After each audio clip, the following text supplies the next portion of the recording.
السميع العليم من الشيطان الرجيم من همزه ونفخه ونفثه بسم الله الرحمن الرحيم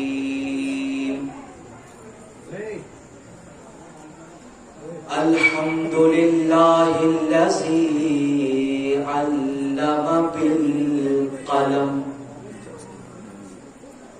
علم الإنسان ما لم يعلم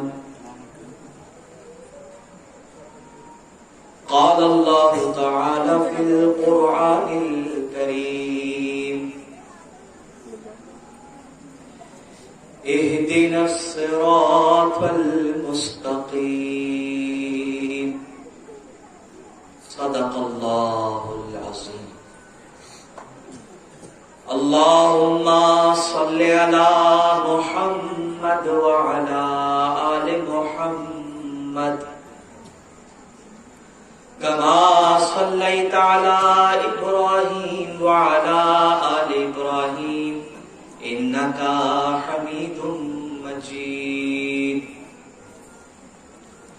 اللهم بارك على محمد وعلى آل محمد كما باركت على إبراهيم وعلى آل إبراهيم إنك حميد مجيد نادي علی مظہر العجائب تجد معنا لك في النوائب كل هم غام سينجلي وبي ولايتك يا علي يا علي يا علي الصلاة والسلام عليك يا أبا عبد الله وعلى آلك وأصحابك يا أبا عبد الله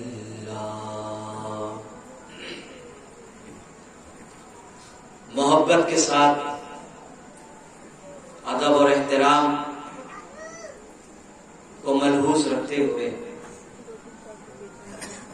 آئیے ہم اور آپ سب مل کر رسول اعظم رحمت عالم صلی اللہ علیہ وآلہ وسلم اور ان کی آل و اولاد پر بآواز بلند صلوات پڑھ لے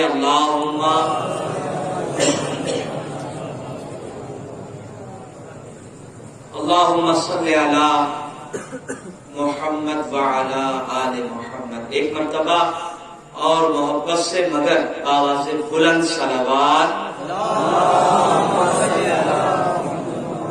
اللہم صلی علی محمد وعلی آل محمد. عزیزان ملت اسلامیہ، دینی بھائیوں، بزرگوں اور دوستوں، اللہ پاک کی توفیق سے آج ہماری یہ دوسری محفل ہے اور شب ہے تیسری. آج بھی اللہ کی توفیق سے میں کچھ باتیں حسب ضرورت جو مجھے لگتا ہے کہ پہنچانا چاہیے میں پہنچا دوں گا انشاءاللہ. دیکھیے، زندگی کسی کے ساتھ وفاداری نہیں کرتی، سمجھ رہے آپ؟ جو لوگ زندگی کو اپنا دوست سمجھتے ہیں وہ یہ جان لیں کہ یہ سب سے بڑی دھوکے باز ہے کہ یہ کبھی کسی کا ساتھ نہیں. آئندہ سال آپ صرف میری طرف توجہ رکھیں، بچے ہیں یہاں وہاں دھیرے دھیرے آواز آتی رہے گی، آپ میری طرف توجہ کریے گا بس. میں یہ کہہ رہا تھا کہ آئندہ سال کون رہے گا اور کون چلا جائے گا یہ ہم اور آپ نہیں جانتے، مگر یہ سال ہمیں ملا ہے اور تقریباً 2 سالوں کے بعد یہ محفل حسین عزاداری کی اگر سجائی گئی ہے اور ہم یہاں آ رہے ہیں تو ہمیں اس کا فائدہ اٹھا لینا چاہیے. کیا پتا آئندہ سال ہم رہے یا نہ رہے. غم حسین میں روئیے، شرمائیے نہیں. آئندہ سال وہی روئے گا جو زندہ رہے. صحیح. اس لیے میں چاہتا ہوں کہ جو باتیں مجھے پہنچانی ہیں میں پہنچا دوں.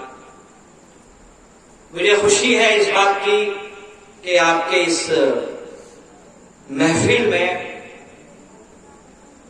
سمجھدار اور پڑھے لکھے لوگ ہیں. ہمارے بچے بھی ماشاءاللہ سمجھتے ہیں، بڑے تو بہت کچھ سمجھتے ہیں. ضرورت ہے بچوں کو پڑھانے کی. یہ منبر ایک طریقے سے درس گاہ ہے. اس میں بیٹھنے والا جو ہے وہ استاد ہے اور آپ کو سکھایا جا رہا ہے. اس کے لیے میں چاہتا ہوں کہ آپ حضرات بہت توجہ سے میری باتوں کو آپ سنیں. محفل کی شروعات ہم نے سب نے مل کر بآواز بلند صلوات سے کی. آپ کے علم میں یہ بات ہوگی اور نہیں ہے تو ابھی یہ علم میں آپ اپنے شامل کر لیجئے. جب بھی آپ صلوات پڑھیں، درود پڑھیں، تو ادھورا مت پڑھیے گا. خاص طور پر بچوں کو نصیحت. ٹھیک ہے، بڑے بھی اس میں شامل ہیں. بچوں کو نصیحت کہ یہ اب ایک جنریشن ہے، یہ ابھی آگے بڑھے گی اور یہ کل نکاح کریں گے تو پھر ان کی ایک اولادیں آگے چلنے والی. تو یہ جب ابھی سے ٹھیک ہو جائیں گے تو انشاءاللہ پھر آگے کی نسلیں کبھی خراب نہیں ہوتی. صلوات جب بھی پڑھیں ہمیشہ مکمل پڑھیے گا. ادھورا صلوات یہ پڑھنا ٹھیک نہیں ہے. آپ سوچیں گے مولوی صاحب یہ درود تو ہم پڑھتے بھی، آپ یہ ادھورا اور مکمل یہ آپ کیا کہہ رہے ہیں؟ نبی پاک صلی اللہ علیہ وسلم نے امت کو یہ تعلیم دی کہ لا صلاۃ البترا، ادھورا درود، دھن کٹا ہوا درود مجھ پر نہ پڑھا کرو. تو صحابہ نے پوچھا کہ یا رسول اللہ پھر آپ ہمیں بتائیے کہ ہم آپ پر پورا درود کیسے پڑھیں. دیکھیے تعلیم دی جا رہی رسول اللہ کے ذریعے اور اس منبر کے ذریعے یہ بات میں آپ تک پہنچا رہا ہوں. اب آپ کی ذمہ داری یہ ہے، ہم سب کی ذمہ داری یہ ہے کہ ہم رسول کائنات کی اس بات کو قبول کریں. ٹھیک ہے، آپ بتائیے کہ مکمل درود کیسے پڑھا جاتا ہے. تب اللہ کے نبی صلی اللہ علیہ وسلم نے فرمایا کہ ایسا درود جس میں میری اولاد شامل نہ ہو. سمجھ رہے بات کو؟ دیکھیے بات اگر سمجھے تو اللہ نے زبان آپ کو دی ہے ماشاءاللہ، اس کا اپیوگ کریے. سبحان اللہ کہہ کے، ماشاءاللہ کہہ کے. میں اپنی تقریر کی آپ سے داد نہیں چاہتا. میں جو کہہ رہا ہوں اللہ کے لیے کہہ رہا ہوں اور اجر و ثواب کا میں امیدوار اللہ سے ہوں. سمجھ رہے آپ؟ لیکن آپ اگر جیسے میں نے دیکھا کہ میرے سے پہلے بڑے اچھے اشعار پڑھے جا رہے تھے اور آپ بالکل توجہ سے سن رہے تھے جیسے کوئی آدمی کچھ پڑھ ہی نہیں رہا ہے. لیکن اگر وہ پڑھ رہے ہوں اور آپ سبحان اللہ واہ واہ ماشاءاللہ کہیں تو پڑھنے والے کو بھی ایک جوش آتا ہے. صحیح کہہ رہا ہوں؟ تو پڑھنے والا جو ہے وہ کل آئے گا جب تو اور محنت کر کے نیا اشعار لے کر آئے گا آپ کو سنانے کے لیے. اور بالکل خاموشی کی فضا اگر بنی ہو تو پھر صاحب مزہ نہیں آتا ہے. تو بات اگر سمجھ میں آئے تو کنجوسی مت کریے گا. تو آپ صلی اللہ علیہ وسلم نے کیا فرمایا کہ جس درود میں میری اولاد شامل نہ ہو وہ ادھورا درود ہے، نامکمل ہے، اور ایسا درود مجھ پہ نہ پڑھا کرو. تو ٹھیک ہے یا رسول اللہ آپ سکھائیے یہ کیسے پڑھنا چاہیے. تو اب اللہ کے نبی صلی اللہ علیہ وسلم نے امت کو سکھایا اور آپ نے فرمایا کہ دیکھو اس طرح پڑھو اللہم صلی علی محمد وعلی آل محمد. سمجھ آئی بات؟ آپ مت گھبرائیے کہ یار یہ درود تو کوئی اور نہیں پڑھتے، کسی اور کی مجلس میں بھی پڑھا جاتا ہے. کوئی بھی پڑھے، جہاں بھی پڑھا جا رہا ہے یہ درود یہ اہل سنت والجماعت کی حدیث کی معتبر کتابوں میں صحیح حدیث کے ساتھ ثابت ہے کہ صحابہ کو حکم دیا اللہ کے نبی نے کہ ایسا درود پڑھا کرو اللہم صلی علی محمد وعلی آل محمد. سمجھ رہے ہیں آپ؟ تو یہ درود جو ہے چاہیے کہ ہمارے بچے اس مختصر درود کو یاد کر لیں، اور جب بھی کہا جائے کہ درود پڑھیے تو اس طرح بآواز بلند پڑھیں تاکہ اجر و ثواب کے مستحق ہو. اس میں دیکھیے آل شامل ہو گئی. اگر آل نہ ہو جیسے لوگ پڑھتے ہیں صلی اللہ علیہ وسلم صلی اللہ علیہ وسلم صلی اللہ علیہ وسلم، اس میں درود تو ہے مگر آل نہیں ہے. آل کا بھائی کے ساتھ جب آپ کہیں گے صلی اللہ علیہ وآلہ وسلم، سمجھ رہے ہیں آپ؟ صلی اللہ علیہ وآلہ وسلم، تو یہ درود وہ ہے جو رسول اللہ کو پسند ہے. کیوں پسند ہے؟ کہ اس میں آپ نے ان کی آل کو بھی شامل کیا. تو اللہ نے ملت اسلامیہ، یہ بڑی خوشی کی بات ہے جب میں کہتا ہوں کہ آپ صلوات پڑھیے تو جب آپ کی زبان سے یہ درود کے الفاظ نکلتے ہیں تو میں نے دیکھا کہ الحمدللہ اس میں آل شامل ہے.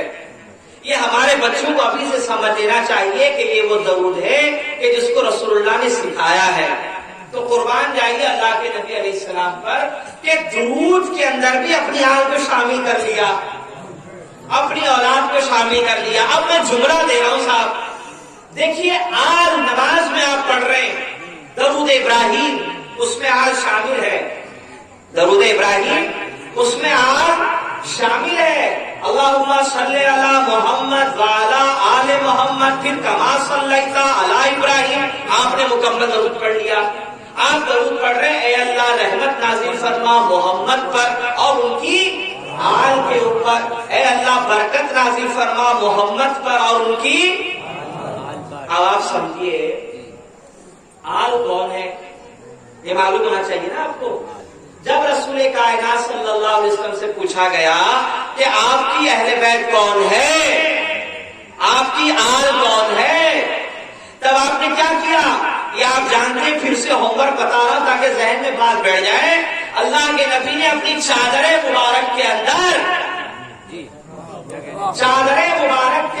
جناب زہرا کو شامل کیا اور پھر ان کے دونوں شہزادوں کو اور پھر علی کو بھی، اور اس کے بعد کیا کہا؟ اللہم ہؤلاء اہل بیت، اے اللہ تو گواہ رہنا یہی میری اہل بیت ہیں.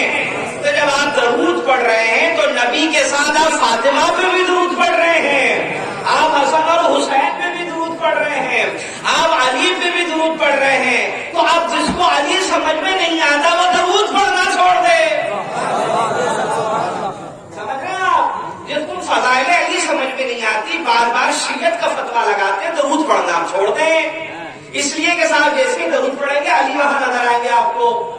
میں جب فضائل علی پڑھوں گا انشاءاللہ آنے والی مجلسوں میں تو آپ کو بتاؤں گا کہ علی سے بھاگنے کے بعد انسان کہیں جا ہی نہیں سکتا. کہاں کہاں علی ہے وہ انشاءاللہ اس مجلس سے بتاؤں گا. تو آپ سوچئے صحابہ ادب اور احترام کے لائق ہیں، واجب الاحترام ہیں، چاہے حضرت ابوبکر صدیق رضی اللہ تعالیٰ عنہ ہو یا حضرت عمر ہو یا حضرت عثمان غنی ہو. صحابی اگر نماز پڑھیں اور اپنی نماز میں علی پہ درود نہ پڑھیں. توجہ کریے گا، کسی عالم سے مسئلہ پوچھیں آپ جا کر کہ صاحب میں نے اتحیات پڑھ لی مگر درود نہیں پڑھا، تو مولوی صاحب کیا فتویٰ دیں گے؟ وہ کہیں گے صاحب نماز ناقص ہو گئی دوہرائیے. جب ابوبکر نماز پڑھ رہے ہیں تو کیا کہیں گے؟ اللہم صلی علی محمد وعلی آل محمد. تو گویا ابوبکر بتا رہے ہیں کہ میں نے نماز میں صرف نبی پہ نہیں علی پہ بھی درود بھیجا ہے. عمر بتائیں گے کہ سیدہ پہ درود بھیجا ہے. عثمان بتائیں گے کہ حسین پہ بھی درود بھیجا ہے. تو صاحب یہ حال ایسی زبردست چیز ہے کہ اللہ کے نبی جانتے تھے، غیبدہ تھے نا، اللہ کے بتائے ہوئے علم سے آپ سب جانتے تھے. تو رسول کو پتا تھا کہ کچھ لوگ آئیں گے جو آل کے حوالے سے گفتگو کریں گے، لوگوں میں فتنہ و فساد پھیلائیں گے. اس کے لیے اللہ کے نبی علیہ السلام نے جب اللہ کا حکم آیا کہ میرے محبوب پہ درود پڑھو سلام پڑھو تو اللہ کے نبی نے پوری امت کو یہ بتا دیا کہ جب تک درود قبول نہیں ہوگا جب تک آل شامل نہیں ہوگی. اور آل کون ہے؟ وہی جو چادر کے اندر آ گئے. تو جو چادر میں ہے وہی درود کے اندر ہے. اب صحابی نماز پڑھے تب بھی آل پر درود ہے, غوث اعظم نماز پڑھے تب بھی آل پہ درود ہے, معین الدین پڑھے تب بھی آل پہ درود ہے. اللہ نے ملت اسلامیہ یہ آل زبردست چیز ہے. سید الشہداء اللہ اللہ. کیا ہم حسین آپ کو بتائیں؟ حسین کو سمجھنے کے لیے اگر آپ کو 950 سال کی عمر دے دی جائے جو جناب نوح کو دی گئی تھی. روایت کے الفاظ ہے, مفہوم بتا رہا ہوں. فضائل اہل بیت سمجھنے کے لیے پڑھنے کے لیے کسی انسان کو 950 سال کی بھی عمر دی جائے اور وہ 950 سال کی عمر میں صرف فضائل اہل بیت پڑھے, فرمایا گیا عمر ختم ہو جائے گی, اینڈ ہو جائے گی, پھر موت آ جائے گی, مگر فضائل اہل بیت کبھی ختم نہیں ہو سکتے. سید الشہداء اللہ اللہ. کیا مقام اور کیا مرتبہ ہے آپ کا. یہ محفل ان کے لیے ہے اور آنے والے یہاں کے بچے, یہاں کے بوڑھے, یہاں کا جوان, یہاں کی مائیں بہنیں سب حسین کے مہمان ہیں. یہ مہمان آپ اس کمیٹی کے لوگوں کے نہیں ہیں, یہ مہمان آپ ہیں حسین ابن علی سید الشہداء کے. ملت اسلامیہ میں سید الشہداء جو کہہ رہا ہوں یہ تو لقب ہے نا ایمان کا, یعنی شہیدوں کے سردار.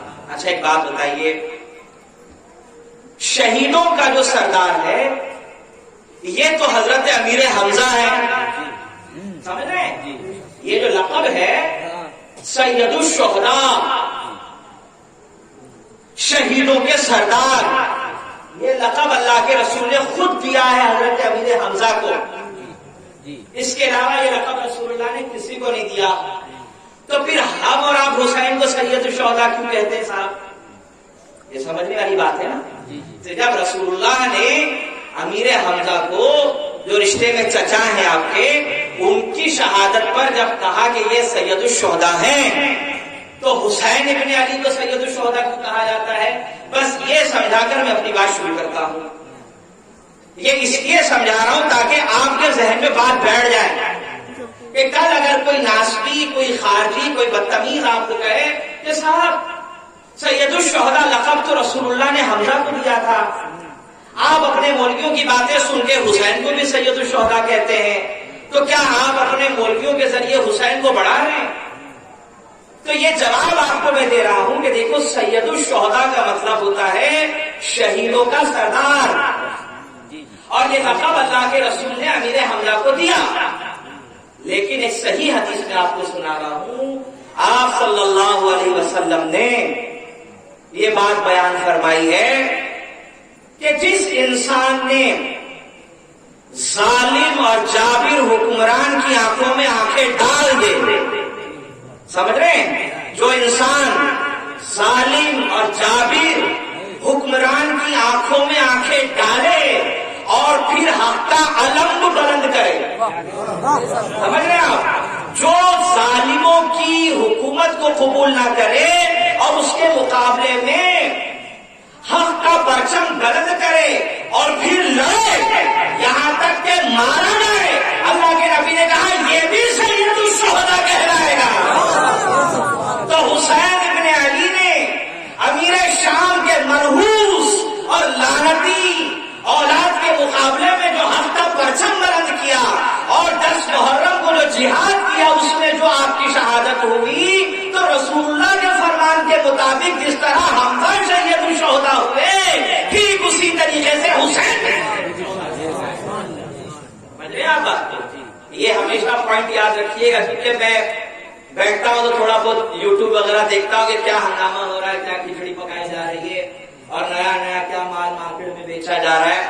تو آج ایک دو کلپس میں نے سنی جو سعودیہ والوں کے لال رنگ کے دوپٹے جو ڈالے ہوتے ہیں سر پہ, اور گھروں میں جو کوکر ہوتا ہے جس میں گوشت بنایا جاتا ہے, تو اس کے اوپر جو بلیک کلر کا جو ربڑ دیکھا ہے ہم نے, وہ جو سروں پہ ڈالے گی وہ تو گھومتے ہیں, لال رومال اور سروں کے اوپر کوکر کے ربڑ. تو یہ جو ہے فساد پھیلا رہے کہ صاحب یہ سید الشہداء کیسے ہوئے, سید الشہداء ایسے ہو گئے جناب کہ انہوں نے تمہارے لاڈلے یزید کو قبول نہیں کیا، جس کے تم قصیدے پڑھتے ہو ان کو قبول نہیں کیا، بلکہ حق کا پرچم بلند کیا۔ عزیزان ملت اسلامیہ، آج تھوڑا سا مجھے برداشت کریے گا، کل سے میں اللہ کی توفیق سے فضائل اور شہادتیں آپ کے سامنے سناتا رہوں گا۔ آج کچھ تلخ سچائیاں ہیں، میں چاہتا ہوں کہ جو ہے وہ آپ کے سامنے میں رکھوں، تاکہ میں نے ابتدا میں کہہ دیا کہ آئندہ سال کون رہے نہ رہے، محفلیں تو انشاءاللہ ہوتی رہے گی، ہم رہے نہ رہے ذکر حسین بلان رہا ہے اور رہے گا۔ فرض صرف یہ ہے کہ بولنے والا آج میں ہوں، کل کوئی اور ہوگا، سننے والے آپ ہیں، کوئی اور بھی سنے گا، لیکن ذکر حسین ہمیشہ یہ سلسلہ چلتا رہے گا۔ تو کچھ حقیقتیں اور سچائیاں، اس کے لیے میں نے یہاں کچھ چھوٹے چھوٹے سے جو ہے میرے بھائیوں میں نے پوائنٹس نوٹ کر لیے، میں چاہتا ہوں کہ سارے پوائنٹس جو ہے نا وہ آپ کے سامنے رکھوں۔ دیکھیے، اگر آپ سے پوچھا جائے کہ صاحب یہ بتائیے آپ محرم کے 10 کی محفل کرتے ہیں، حسین ابن علی کا ذکر ہو رہا ہے، تو آخر یہ کربلا کیوں ہوئی؟ یہ سوال ہے، یہ سوال ہے کہ آخر یہ کربلا کیوں ہوئی؟ تو اس کا جواب آپ کیا دیں گے صاحب؟ ہو سکتا ہے آپ یہ کہیں گے کہ یزید ایسا تھا ویسا تھا، شرابی تھا، کبابی تھا، نشیڑی تھا، جواری تھا۔ یہ جواب نہیں ہے، یہ جواب نہیں ہے۔ ایک جملوں میں اس کا جواب سیدھا سیدھا یہی بنے گا، اگر کوئی پوچھا جائے کہ کربلا کیوں ہوئی، تو جواب یہ ہے کہ حقدار کو حق نہیں دیا گیا، جو حقدار ہے اس کو حق نہیں دیا گیا، تو حقدار کو حق نہ دینے کی وجہ سے کربلا ہوئی۔ آپ سوچئے کہ اس وقت خلافت کے سب سے پہلے حقدار علی ابن ابو طالب کا لائق بیٹا جب حسین موجود تھا، اس وقت جب خلافت کی کرسی پر بیٹھنے کے لیے، خلیفہ تسلیم کرنے کے لیے جب علی کا لائق اور فرمانبردار بیٹا حسین موجود تھا، تو کسی کلیجہ چبانے والے کے پوتے کو حق نہیں ہے، کسی کلیجہ چبانے والے کے پوتے کو یہ حق نہیں پہنچتا کہ وہ ممبر پر آ کر بیٹھ جائے اور امیر شام کے نالائق بیٹے کی اوقات ہے کہ حسین کے مقابلے میں آ جائے۔ سمجھ رہے بات؟ مسئلہ یہ تھا کہ حق حسین کا تھا اور حق صاحب چھین لیا گیا، اور جب حق چھینا گیا تو کربلا وجود میں آ گئی۔ اگر حقدار کو حق دیا جاتا تو صاحب معاملات کبھی نہیں ہوتے۔ کوئی آپ سے پوچھے کہ صاحب کربلا کربلا کربلا اس طرح آپ کرتے رہتے ہیں کیوں ہوئی، تو سیدھی سیدھی بات آپ کر دیجیے صاحب، اس کے اصل جو حقدار تھے وہ حسین ابن علی تھے، مگر برا ہو ملوکیت کا۔ دیکھیے، ایک ہے خلافت، سمجھ رہے ہیں آپ، اس میں برکت ہے، اور ایک ہے صاحب ملوکیت یعنی بادشاہت، سمجھ رہے ہیں آپ، اس میں نحوست ہے۔ خلافت کی زندگی پڑھیے آپ اوپر سے لے کے نیچے تک۔ اب پرابلم یہ ہے کہ ہمارے بچوں کو مدرسوں میں جب جاتے ہیں، بچے ذرا توجہ سے سنیے گا بیٹا، یہ آپ کے لیے سبق ہے۔ جب بچے تھوڑا پڑھنے لکھنے کے قابل ہوتے ہیں تو مسجد مدرسے کے اندر مولوی حضرات کہتے ہیں کہ بیٹا اسلام کے 4 خلیفہ ہیں۔ کیا کہا جاتا ہے؟ یہی سبق پڑھایا گیا ہے؟ بولیے، سمجھ رہی میری بات؟ آپ کو سمجھ رہی ہے؟ ہاں، 4 خلیفہ ہیں۔ پہلے خلیفہ حضرت ابوبکر رضی اللہ تعالیٰ عنہ، دوسرے خلیفہ عمر رضی اللہ تعالیٰ عنہ، تیسرے خلیفہ عثمان رضی اللہ تعالیٰ عنہ، چوتھے خلیفہ حضرت علی کا رضی اللہ تعالیٰ عنہ۔ یہ سبق سکھایا گیا، جبکہ حقیقت یہ ہے کہ اسلام کے 4 نہیں 5 خلیفہ ہیں۔ سمجھ رہے ہیں آپ؟ اسلام کے کل کتنے خلیفہ ہیں؟ 5 خلیفہ ہیں، اور 5واں خلیفہ کون ہے؟ جناب زہرا کا لال ہے، جس کو دنیا حسن ابن علی کے نام سے جانتی ہے۔ تو بھائی جناب زہرا کی اس اولاد سے آپ کو کیا تکلیف ہے؟ کیا تکلیف ہے؟ کیا بگاڑا آپ کا حسن نے؟ کیا آپ خلیفہ ماننے کے لیے تیار نہیں؟ سمجھ رہے آپ؟ اور ایک شرابی اور کبابی ہے کہ جس نے منبر پر بیٹھ کر اعلان کر دیا کہ بیعت کرو، برا مت مانیے گا، ورنہ پھر آپ کہیں گے دیکھو آپ تبرہ کی طرف جا رہے ہیں. تبرہ نہیں، میں سچائی بتا رہا ہوں، سچائی بتا رہا ہوں صاحب. اور جو سمجھدار طبقہ ہے میرا ساتھ دے. دیکھیے جب بادشاہت کی کرسی پر، کیونکہ اب خلافت تو رہی نہیں، ختم ہو گئی، بادشاہ شروع ہو گئی، تو جب ایک شرابی کرسی پر بیٹھ گیا اور اس نے اعلان کر دیا کہ بیعت کرو، تو صاحب لوگ دھڑا دھڑ بیعت کرنے لگے صاحب. اس میں بڑے بڑے لوگ تھے جنہوں نے بیعت کی. اگر میری بات سمجھ میں نہیں آتی تو قرآن کے بعد اصحاب کتب بعد کتاب اللہ یعنی بخاری کھولیے، آپ کو پتا چل جائے گا کہ کون کون لوگ تھے جو نیک اور پرہیزگار تو تھے، مگر یزید کے ہاتھ پہ بیعت کی بیعت.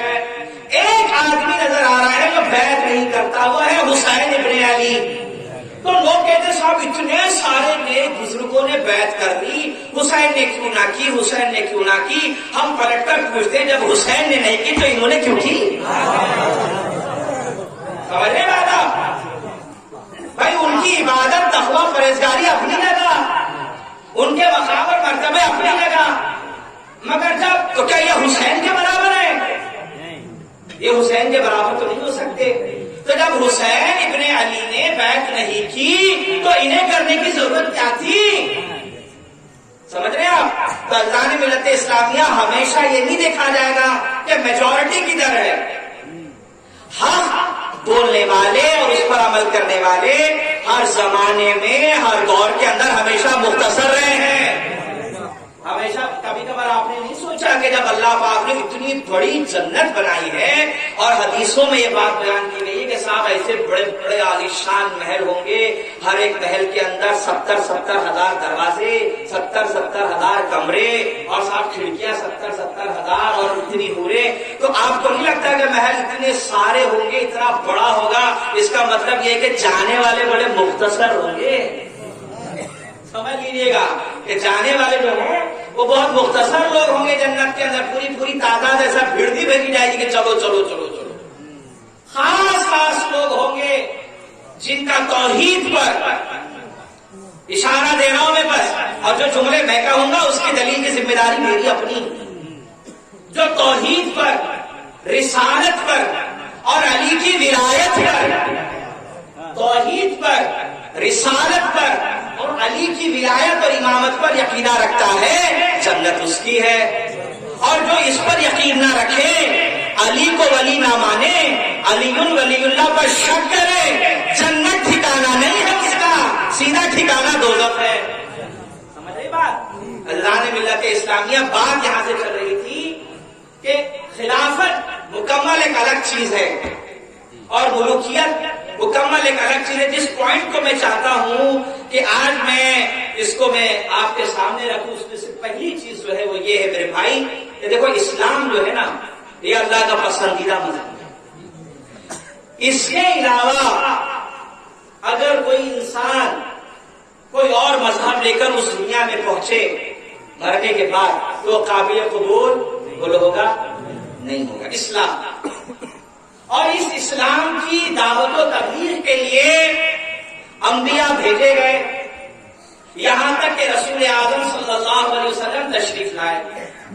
40 سال آپ جانتے ہیں، پڑھ چکے ہیں کہ انہوں نے لوگوں کے درمیان رہ کر اپنے اخلاق کو منوایا، اپنی سیرت رکھی، اور پھر اس کے بعد یہ کہا کہ دیکھو میں اللہ کی جانب سے نبی بنا کر بھیجا گیا. نبی تو آپ پہلے سے تھے، اس پر ہمارا ایمان ہے. خود سرکار فرماتے ہیں کہ جب آدم پیدا بھی نہیں ہوئے اور آدم کے پیدائش سے پہلے اللہ کی بارگاہ میں نبی تھا. تو دیکھو نبی جو ہوتا ہے نا، نبوت وہ ایک اسٹیٹس ہے، مقام ہے، مرتبہ ہے. اور جب آدم پیدا بھی نہیں ہوئے تھے ہمارے رسول اس وقت نبی تھے، اور نبوت ایک مقام اور اسٹیٹس ہے جو علم والوں کو دی جاتی ہے. اللہ تعالیٰ ان پڑھ جاہلوں کو نبی نہیں بناتا. نبی جو ہوگا وہ اللہ کے علم کے نزدیک علم والا ہوگا. تو نبوت ایک مقام ہے، ایک مرتبہ ہے، اور جناب آدم سے پہلے اللہ پاک نے سرور کائنات کو نبوت کے منصب پہ فائز کیا تھا۔ جب اعلان ہوا، اب یہاں سے چلیے گا میرے ساتھ ساتھ، جب اعلان کر دیا آپ نے کہ میں اللہ کی جانب سے بھیجا ہوا رسول ہوں، آخری رسول ہوں، تو لا الہ الا اللہ کی گواہی دو، تم کامیاب ہو جاؤ گے، میں محمد ہوں اللہ کا آخری رسول ہوں۔ تو صاحب سب جانتے ہیں کہ مخالفتیں شروع ہو گئی اور خوب ہنگامہ ہوا، خوب تماشا کیا گیا۔ اللہ رب العالمین نے اپنے محبوب سے کہا کہ اب تم عرب کے جو بڑے بڑے دگج لوگ ہیں، مالدار طبقے کے لوگ ہیں، سرداری کا مقام رکھتے ہیں، ان کو بلاؤ اور اللہ کا دین ان کے سامنے رکھو۔ اب دیکھیے صاحب، اللہ کا دین ان عرب کے بڑے سرداروں تک پہنچانے کے لیے باقاعدہ ایک بہت بڑے اجتماع کی تیاریاں ہو رہی ہے، سمجھ رہے آپ؟ باقاعدہ ایک اجتماع کی تیاری ہو رہی ہے۔ جس طرح اس محفل کو سجانے کے لیے یہ ذکر حسین کے لیے پہلے یہ مقام سلیکٹ کیا گیا کہ صاحب جتنے حسینی آئیں گے بیٹھیں گے کہاں؟ آپ کے آس پاس کے علاقے میں بہت سے میدان ہیں، لیکن وہ سارے چھوڑ کر سلیکٹ کیا گیا کہ یہاں بیٹھیں گے اور یہاں پر محفل ہوگی، حسین کا ذکر ہوگا، ٹھیک ہے؟ تو جب اسلام کی دعوت و تبلیغ کے لیے جگہ کی بات آئی کہ کہاں جگہ دی جائے، کس کے یہاں بلایا جائے، کس کے یہاں بٹھایا جائے، تو صاحب ایک گھر نظر آیا۔ دیکھیے بات سمجھے جو کھل کے ٹائپ کریے گا، ایک گھر نظر آیا اس کا، اور وہ کس کا گھر ہے؟ دنیا جس کو کافر کافر کافر کافر کافر کافر کافر کافر کہتے تھکتی نہیں، سمجھ رہے ہیں آپ؟ ایک گھر نظر آیا صاحب۔ اب اللہ کے رسول علیہ الصلوۃ والسلام نے اس گھر میں محفل اجتماع منعقد کیا۔ وہ گھر کس کا ہے؟ علی کے باپ کا، دنیا جسے ابو طالب کہتی ہے۔ اب میرے سمجھ میں بات یہ نہیں آئی کہ لوگوں کو تو اسلام ہی پہنچانا تھا، ابو طالب عرب کے سردار ہیں، بڑا رسول رکھتے ہیں، اگر یہ پروگرام، یہ بیان، یہ محفل جو رسول اللہ کی انہوں نے اپنے گھر میں منعقد کی تھی، اگر وہ کعبے میں کرتے تو کیا فرق پڑتا؟ کعبے میں اگر یہ محفل منعقد ہو جاتی، آپ کہتے کہ میرے بھتیجے کھڑے ہو جاؤ یہاں اور تقریر کرو کیا کہنا چاہتے ہو، تو لوگ سنتے، لیکن جناب ابو طالب نے صاحب ایسا نہیں کیا، بلکہ قدرت نے انتظام کیا۔ میں یہ نہیں کہوں گا کہ ابو طالب نے کیا، میں کہوں گا قدرت نے انتظام کر دیا کہ نبی اگر نبوت کا اعلان اور اللہ کی توحید بیان کریں گے تو اس کی ابتدا کعبے سے نہیں ہوگی، ابو طالب کے گھر سے ہوگی، کیونکہ دنیا کو پتا چل جائے کہ کعبے میں اگر اجتماع ہوا تو وہاں بت تھے، بت رکھے ہوئے، ابو طالب کے گھر میں اگر توحید بیان ہو رہی ہے تو اس کا مطلب یہ ہے کہ ابو طالب کا گھر بتوں سے پاک اور صاف تھا۔ ابو طالب کا گھر بتوں سے پاک اور صاف تھا، کیونکہ صاحب جو بیان ہوا تھا نا اجتماع میں، تو اس میں بتوں کی مذمت تھی، برائیاں بیان کی گئی تھی۔ تو جناب ابو طالب نے یہ محفل منعقد کر کے، قدرت نے ان کے گھر میں یہ محفل منعقد کر کے قدرت نے یہ بتا دیا کہ کم از کم علی کے باپ کو کافر کہنے سے پہلے سوچ لیا کرو کہ کیا اس کے گھر میں بھی بت پرستی ہوا کرتی تھی، کیونکہ ابو طالب جانتے ہیں کہ جب بھتیجا میرا بولے گا تو معبودان باطل کے خلاف ہی بولے گا، سمجھ رہے ہیں آپ؟ جب بھی بولے گا تو اس شرک کی نفی کرے گا، کفر کے خلاف بولے گا۔ تو جناب ابو طالب کے گھر میں صاحب پروگرام ہوا اور زبردست پروگرام ہوا۔ میں یہ کہتا ہوں لوگوں سے، صاحب لوگ کہتے ہیں کہ یار آپ ایمان کی بات مت کرو اور احسان کی بات کرو، اچھی بات ہے، ہونا چاہیے، لیکن یہ ہم عوام سے کہتے ہیں نا، پڑھا لکھا جو طبقہ ہے، علم والا طبقہ ہے، کیا ان کو اتنی سی بات سمجھ نہیں آتی؟ کیا اتنی سی بات سمجھ؟ عرب کے سردار ہیں ابو طالب، علی کے بعد عرب کے سردار ایک رسوخ رکھتے ہیں، اپنا مقام رکھتے ہیں، اور کمال کی بات یہ ہے کہ جب رسول اللہ نے اسلام کی دعوت و تبلیغ شروع کی تو سب سے بڑا جو سپورٹ رہا، جس کو آپ کہتے ہیں کہ پیٹ مضبوط کے لیے کہا کہ کھڑے رہیں آپ، جو ہوگا دیکھا جائے گا، وہ کون؟ ذات جناب ابو طالب۔ اور اللہ کے نبی علیہ السلام نے جو توحید بیان کی تو صاحب کچھ لوگ کھائے پیے اور کھسک گئے، سمجھ رہے ہیں، اپنے اپنے گھر بھاگے، پھر دوسرے دن بھی بات دعوت ہوئی، تیسرے دن بھی دعوت ہوئی، لگاتار لنگر ہوا، لگاتار جناب ابو طالب اپنے پیسوں کا لنگر کھلا رہے ہیں کافروں کو، یاد رکھیے، اور توحید کی بات رسول اللہ کی زبان سے سنا رہے ہیں لوگوں کو۔ تو اذان ملت اسلامیہ آج جو لوگ اس طرح کی باتیں کہتے ہیں ان کو تھوڑا سا شرم آنا چاہیے کہ یار کم از کم علی کے باپ کے احسانوں کو تو دیکھ لو، یہ کتنے احسان ہیں۔ سرکار بغداد حضور غوث پاک، چلیے میں یہاں روک کر میں بتاؤں کہ کیا ابو طالب نہیں جانتے تھے کہ بھتیجا میرا نبی ہے؟ بولو، ارے جب ملک شام کا سفر کیا اپنے بھتیجے کو ساتھ لے گئے تھے جب سرور کائنات چھوٹے تھے، اور پورا راستہ رسول اللہ کی برکت دیکھ رہے ہیں آپ، جناب ابو طالب پورا راستہ برکت دیکھ رہے ہیں کہ سخت دھوپ ہے مگر جہاں محمد ہے وہاں سر پر بادل نے سایہ کیا ہوا ہے، سمجھ رہے ہیں آپ، اور جس درخت کے پاس بیٹھتے ہیں وہ سوکھا ہے تو میرا بھتیجا جہاں بیٹھ جائے پھر وہ ہرا بھرا بن جائے، تو یہ نشانیاں دیکھ رہے ہیں۔ پھر اس راہب کو یاد کریے جب دیکھا کہ خوبصورت چمکدار چہرے والا بچہ اس درخت کے نیچے بیٹھا ہے تو عرب کے سردار ابو طالب کو بلا کر کہا کہ یہ کون ہے؟ تو ابو طالب نے کہا میرا بھتیجا ہے، کہا دیکھو یہ نبی ہیں، دیکھو ہم راہب ہیں، آسمانی کتابوں کے جاننے والے ہیں، یہ کہہ رہا ہوں کہ یہ نبی ہیں، ان کی حفاظت کرنا اس لیے کہ قوم ان کی دشمن بن جائے گی۔ تو یہ سارے جو سگنل تھے پہلے ابو طالب کو پہنچ گئے، ابو طالب جانتے تھے کہ یہ کوئی معمولی بچہ نہیں ہے، اسی لیے یاد کریے گا جب مکے میں بارش نہیں ہوئی،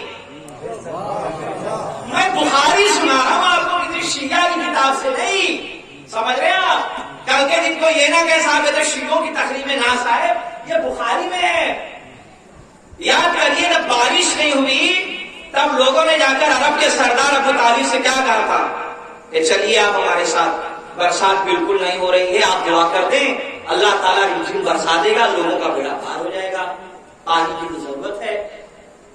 جب یہ بات سنی تو جناب ابو طالب اپنے گھر سے نکلے۔ امام بخاری فرماتے اہل سنت کی کتاب میں ہے کہ امام بخاری فرماتے کہ ابو طالب اکیلے نہیں نکلے، سمجھ رہے ہیں آپ، ساتھ میں ایک بچے کو لے کر نکلے، ایک بچے کو لے کر نکلے، اور وہ نقشہ کھینچ رہے ہیں کہ وہ اتنا حسین اور خوبصورت تھا اور زلفیں ایسی تھی، چہرہ ایسا چمکیلا تھا، مانو ایسا لگتا تھا جیسے کالی بدلیوں کے درمیان کوئی چاند نکل کے باہر آیا ہوا ہے۔ اب اس بچے کو لے کر دیکھیے، میں بخاری سنا رہا ہوں پھر سمجھا دوں آپ کو، اور ابو طالب کا عقیدہ پھر بات آگے بڑھا دوں گا میں۔ جناب ابو طالب حرم میں داخل ہوئے، حرم میں داخل ہونے کے بعد اپنے بھتیجے کو یعنی رسول کائنات کو کیا کیا؟ صرف کہا کہ بھتیجے یہ حرم کی دیوار ہے، بس ٹیکا لگاؤ اور بیٹھ جاؤ، ہاں ٹیکا لگاؤ اور بیٹھ جاؤ۔ صاحب رسول اللہ بچپنے کی حالت میں ہے اور جناب نے رسول کائنات نے کعبے کی دیوار کو اپنی پشت لگائی اور بیٹھ گئے۔ اب اس کے بعد کیا ہوا؟ بخاری کہتی ہے کہ لوگوں نے پھر ابو طالب کو دیکھا، ابو طالب کی نظر آسمان پر ہاتھ اٹھے ہوئے ہیں، اور ابو طالب کہتے ہیں کہ الہی اس توجہ کریے گا، الہی اس حسین خوبصورت گورے مکھڑے والے کے صدقے میں، اس حسین خوبصورت گورے مکھڑے والے کے صدقے میں، برکت میں تو آسمانوں سے بارش نازل فرما۔ یہ حسین چہرے والا وہ ہے جو یتیموں کا مددگار اور بیواؤں کا سہارا ہے۔ میں کہوں گا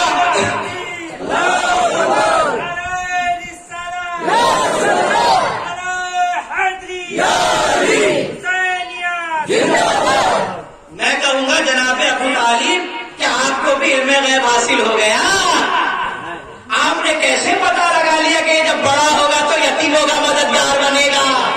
آپ نے کیسے پتا لگا لیا کہ یہ بیواؤں کا سہارا بنے گا؟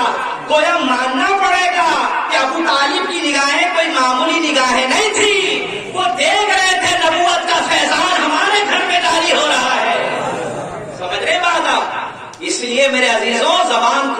پہلے سوچ لو سرکار غوث اعظم کے رشتے میں جناب ابو طالب دادا لگے. سمجھ رہے ہیں آپ؟ قادری کہلانا فخر کرنا بہت اچھی بات ہے، لیکن یاد رکھو غوث اعظم کے رشتے میں یہ حسن کے بیٹے ہیں نا. غوث اعظم دستگیر رحمت اللہ تعالی علیہ، حسن کس کا بیٹا ہے؟ علی کا. علی کس کے بیٹے؟ ابو طالب کے.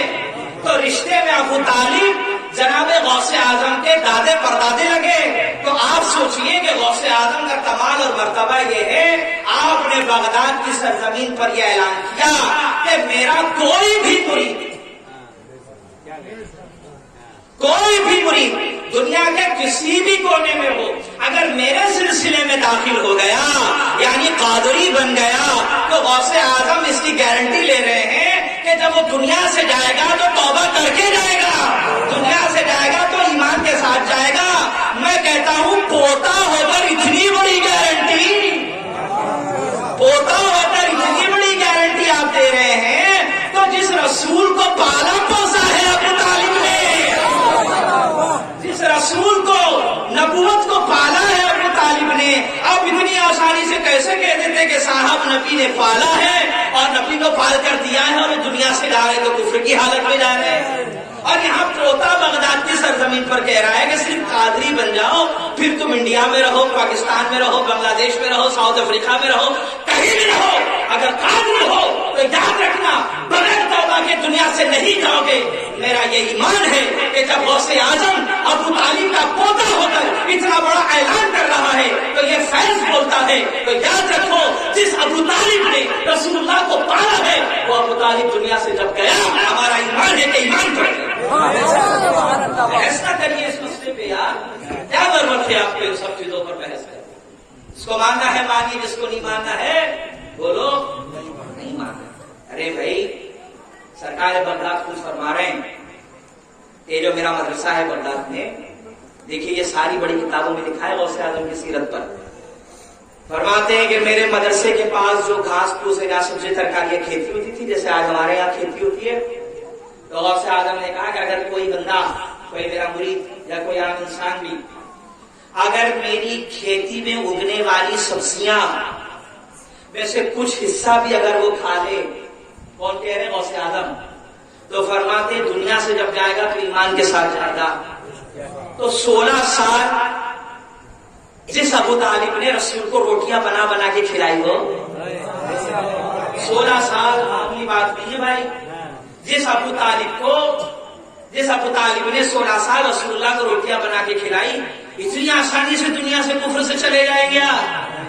اللہ نے ملت اسلامیہ یہ صرف علی کی دشمنی اور بغض ہے کہ جب دیکھا کہ خیبر میں، جب دیکھا کہ بدر میں، جب دیکھا کہ احد میں باپ دادا کو کاٹ کاٹ کے مارا علی نے، تو باپ دادا کو کاٹ کاٹ کے مار دیا علی نے، تو ہم اس کے باپ کو کیوں چھوڑے؟ تو صاحب دشمنی نبھائی جا رہی ہے آج بھی. سمجھنے بات آپ کو تاجدان ملت اسلامیہ یہ فتنہ ناسبیت ہے کہ جہاں فضائل علی ہو، فضائل اہل بیت ہو، کچھ نہ کچھ ایسا چھٹکلا مارکیٹ میں دے دیا کہ صاحب آپ بحث کرتے رہیے، الجھتے رہیے. حالانکہ یقین جانے جب یوم آخرت ہوگا، اللہ کا انصاف ہوگا اور اللہ کا فرمان عالی شان ہے کہ اللہ تعالیٰ کسی پہ ظلم نہیں کرے گا. تو جب وہاں شان ابو طالب لوگ دیکھیں گے، سمجھ رہے ہیں آپ کہ رسول اللہ کو خدمت کرنے کے صلہ میں کیا انعام سے اللہ پاک وہاں نوازے گا، تو جب لوگ دیکھیں گے تو شاید وہ افسوس کریں گے یار ساری زندگی کافر کافر بولتے رہے. لیکن آج اللہ کی شان دیکھے کہ اللہ پاک نے جناب ابو طالب کو کہاں سے کہاں مقام دیا. خیر یہ میرا موضوع نہیں تھا، بس ضمناً بات آ گئی تو ایک پوائنٹ میں نے آپ کے سامنے رکھ دیا. عزیزان ملت اسلامیہ، اب میں جو آپ کو اس پوائنٹ کی طرف لے جا رہا ہوں وہ یہ ہے کہ دیکھیے اسلام اپنی بڑی تیزی کے ساتھ ترقی کر رہا ہے، لوگ چوک در چوک اسلام میں آ رہے ہیں.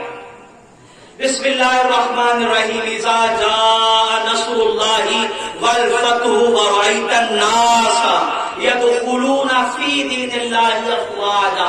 اے محبوب، جب آپ دیکھ رہے ہیں کہ لوگ کثیر تعداد میں فیملی کے ساتھ، قبیلے کے ساتھ اسلام میں داخل ہو رہے ہیں، تو پتا چلا کہ اسلام ترقی کرنے لگا بڑی تیزی کے ساتھ. تو وہ لوگ بھی اسلام میں آ گئے جن کے دل میں اسلام بولو نہیں تھا, صرف زبان پر اسلام تھا.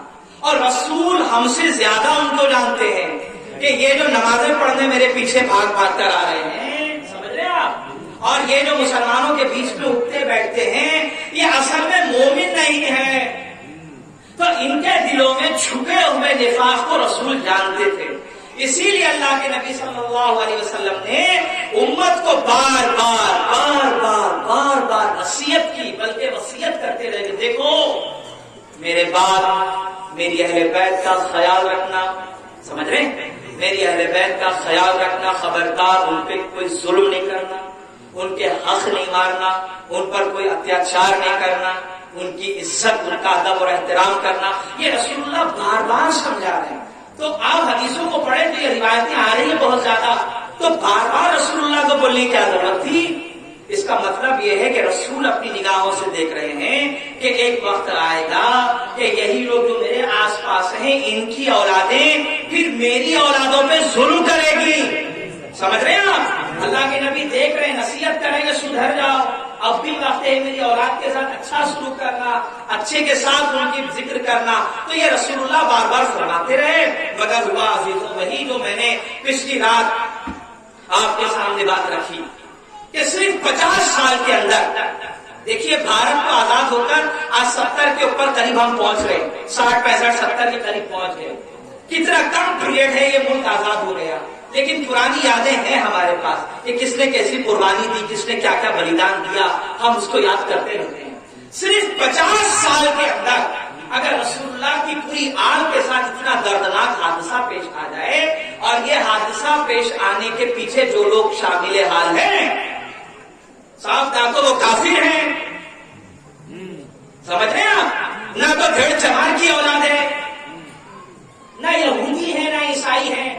تو جتنے بھی رسول اللہ کے بچوں پہ ظلم کر رہے تھے وہ سب کے سب مسلمان تھے, اور رسول اللہ کی نگاہیں دیکھ رہی تھی کہ یہ ان کی اولادیں وہاں ہنگامہ کرے گی. اس لیے رسول بار بار نصیحت کرتے رہے. تو الزام ملت اسلامیہ خلافت کے ختم ہوتے ہی جب بادشاہت شروع ہوئی تو یہ منحوسیت اور یہ ظلم اس کا آغاز ہوا. یزید جیسے لعنتی اور منحوس نے جب کرسی پر بیٹھا تو پھر یہ حادثہ ہوا. تو یہ ملوکیت تھی. دیکھیے خلافت کی خوبصورتی کو آپ دیکھیے اور ایک طرف آپ ملوکیت کو دیکھیے, آپ کو بہت بڑا فرق نظر آئے گا, بہت بڑا فرق نظر آئے گا. اسلام یہ نہیں ہے کہ تم بے گناہ بچوں کو مار دو. سمجھو, جو لوگ حکومت سعودیہ کے ریال کے ٹکڑوں پر پلتے ہیں اور حسین کے خلاف بھونک رہے ہیں, وہ یہ جان لے کہ ہم یزید کے اسلام کو نہیں مانتے, ہم اسلام مانتے ہیں حسین کا, ہم اسلام مانتے ہیں خلافت راشدہ کا. اس لیے کہ اس دور میں یہ نہیں تھا کہ بچوں کو مارا جائے. سمجھ رہے ہیں آپ, جب بچے پیدا ہوتے تھے اور لڑکیاں ہوتی تھی تو اللہ کے نبی نے جب دیکھا کہ لوگ قتل کر دیتے ہیں, زمین میں زندہ دفن کر دیتے ہیں, تب اللہ کے نبی نے کیا کیا, یہ رسم توڑ دی اور کہا خبردار آج کے بعد یہ رسم نہیں چلے گی. اگر لڑکی ہوئی ہے اس کو پالو پوسو, تعلیم اور تربیت دو, اچھی جگہ شادی کراؤ. اللہ کے نبی کہتا اگر کسی باپ نے ایسا کیا تو حضور فرماتے مبارک ہو, جب تو جنت میں آئے گا تیرا میرا گھر بالکل قریب قریب ہوگا. یہ خوشخبری دی رسول اللہ نے. نتیجہ یہ ہوا کہ پھر بچیوں کا قتل کرنے کا سلسلہ ختم. یہ خلافت, یہ رسول اللہ کا مقام اور مرتبہ ان کے زمانے کی بات. پھر خلافت پہلی, دوسری, تیسری اور چوتھی اور پانچویں میں آئی ہے. وہاں آپ کو نہیں دکھے گا کہ کسی نے بچوں کو مارا ہو, مگر جیسے ہی امیر شام کی مرحوس اولاد کرسی پر بیٹھی تو اس نے بچوں کو کربلا میں قتل کروایا. سمجھ رہے ہیں آپ, یہ ملوکیت ہے, یہ ملوکیت ہے, خلافت نہیں. اور آج اسی ملوکیت کو حق پر ثابت کرنے کے لیے صاحب ایڑی چوٹی کا زور لگا رہے ہیں. باقاعدہ مدرسے بنائے جا رہے ہیں, باقاعدہ مبلغین کو تیار کیا جا رہا ہے اور گاؤں کھیڑوں میں بھیجا جاتا ہے کہ آپ کو یہ بتانا ہے کہ یزید حق پر تھا اور والدہ حسین غلطی پر تھے. میں نے پچھلی رات بھی کہا کہ یہ اپنے ان ناپاک ارادوں میں کبھی کامیاب نہیں ہوئے. کیوں؟ اس لیے کہ زمین پر جب تک علی کے چاہنے والے ہیں, جب تک زمین پر یا حسین کہنے والوں کی صدائیں بلند ہوتی رہے گی، یہ ارمان ان کے ارمان ہی رہیں گے۔ عزیزان ملت اسلامیہ، ایک طرف بچوں کا قتل ہو رہا ہے، ایک طرف آپ دیکھیے اسلام یہ سکھا رہا ہے خلافت میں کہ تم اپنے بڑوں کی عزت کرو، ان کا ادب اور احترام کرو، لیکن جب خلافت سے ہٹ کر ملوکیت میں گیا یہ سلسلہ تو دنیا نے دیکھا کہ ممبروں پر مومنوں کے امیر پر لعن طعن ہوئی، گالیاں دی گئی، ان کو برا بھلا کہا گیا۔ اس کا معنی یہ ہے کہ یہ ملوکیت تھی، خلافت نہیں تھی۔